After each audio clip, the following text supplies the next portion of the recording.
Welcome to NBC News. This is latest news for you. First read is your briefing from Meet the Press and the NBC political unit on the day's most important political stories and why they matter. Washington. On Tuesday, President Trump tweeted, "I don't see a deal with Democrats." And what happened? Democratic leaders Chuck Schumer and Nancy Pelosi skipped a meeting with Trump to discuss avoiding a government shutdown, which seems more likely today than it did before that tweet. Then, on Wednesday morning, he retweeted 3 anti-Muslim tweets from a far-right political figure in Britain, which drew a rebuke from Prime Minister Theresa May. And on Wednesday night, Trump replied to May, Theresa May, don't focus on me, focus on the destructive radical Islamic terrorism that is taking place within the United Kingdom.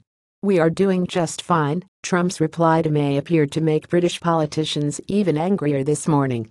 This is the President of the United States, sharing with millions inflammatory and divisive content, deliberately posted to sow hatred and division by a convicted criminal who is facing further charges, who represents a vile, fascist organization seeking to spread hatred and violence in person and online, said a Labour member of Parliament. By sharing it, he is either a racist, incompetent or unthinking, or all three. As NBC's Hallie Jackson put it on Today This Morning, Trump's tweets have consequences. And this morning, Trump is tweeting about North Korea and Little Rocket Man, saying, the Chinese envoy, who just returned from North Korea, seems to have had no impact on Little Rocket Man. Hard to believe his people, and the military, put up with living in such horrible conditions. Russia and China condemned the launch. Don't forget, just 23% of Americans said they approved of Trump's use of Twitter, according to September's NBC WSJ poll, one of his lowest scores in the entire poll. But as the Washington Post writes, if Trump's tweets have consequences, he isn't feeling them personally. Trump has internalized the belief that he can largely operate with impunity, people close to him said. His political base cheers him on. Fellow Republican leaders largely stand by him. His staff scrambles to explain away his misbehavior, or even to laugh it off. And the White House disciplinarian, Chief of Staff John F. Kelly, has said it is not his job to control the congressional Republicans are getting closer and closer to passing their tax plan. It's a bipolar situation, Trump sowing chaos, while congressional Republicans are focused on taxes. While momentum grows for Senate Republicans to pass their tax plan, there are still some issues they need to iron out. The Wall Street Journal, Senate Republicans are considering whether to cut the corporate tax rate less deeply than President Donald Trump has demanded, a move that could make it easier to pass the tax bill they voted to begin debating Wednesday. One of the most significant unresolved issues is whether the corporate tax rate should be set above the 20% threshold Mr. Trump has sought, and how aggressively the administration would fight an attempt to set it higher. A final vote in the Senate could come as early as Thursday night. While pitching the tax overhaul in Missouri yesterday, Trump said he won't benefit from the plan. But as NBC's Adam Edelman writes, the president's assertion just isn't true. In fact, Trump and his family could save more than $1 billion under the House tax plan that passed 2 weeks ago, according to an NBC News analysis.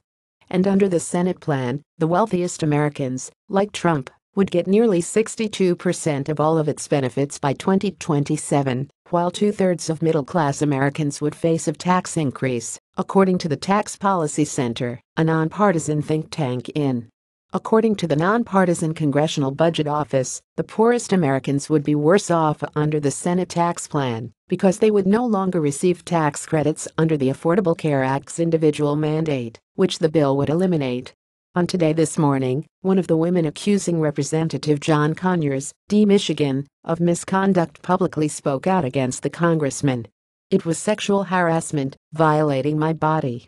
Propositioning me for sex," said Marion Brown.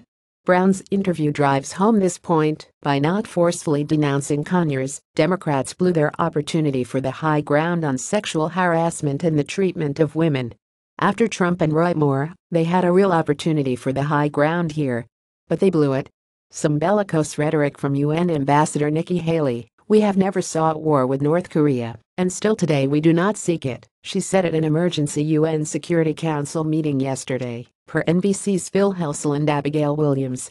"If war does come, it will be because of continued acts of aggression like we witnessed yesterday." And if war comes, make no mistake, the North Korean regime will be utterly destroyed, Haley continued.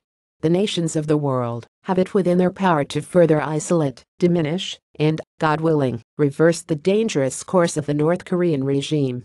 The dispatch from NBC's Von Hilliard on Wednesday night from the pulpit of a church. Roy Moore called the allegations against him a conspiracy, placing blame on liberals, LGBT individuals, the Washington establishment, a retired Gadsden police officer whose son was shot and killed, and a former food writer for the Washington Post for concocting the malicious attacks against him.